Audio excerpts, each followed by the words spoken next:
ngayong buntag nga ison usa na sab ka manindot o puno sa mga panalangin nga adlaw na pod nga gihatag sa Ginoo.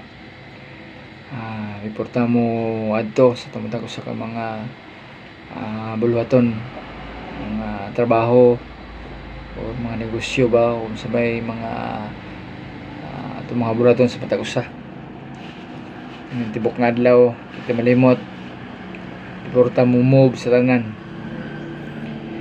paghimo kitag mga pagampo, mga papasalamat sa Ginoo kay kung ang Dios karon na ikauban nato, nindot kay ang dagas to ang kinabuhi.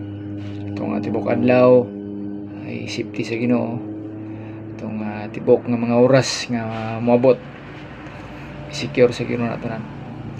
Nang atong pasalamatan si Lord ning tibok nga adlaw, ning buntaga ato ang ihatag sa Ginoo tanan ato ang mga plano labi na nato mga bulaton.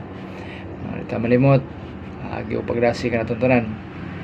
Ingon ang Salmo 23:1, ingon diha nga si Jehovah nga akong magbalantay, walay makulang kanako. Muna kung si Lord tong kauban, si Lord ato ang unahon, wala na kay pangitaon pa, wala na kulang nimo. Muna nga ato ang buhaton jud sa tibok nga oras ato ang kinabuhi.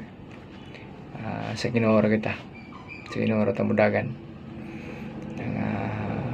Salamat o padayon ta sa to ang pagpaningkamot kauban si Lord.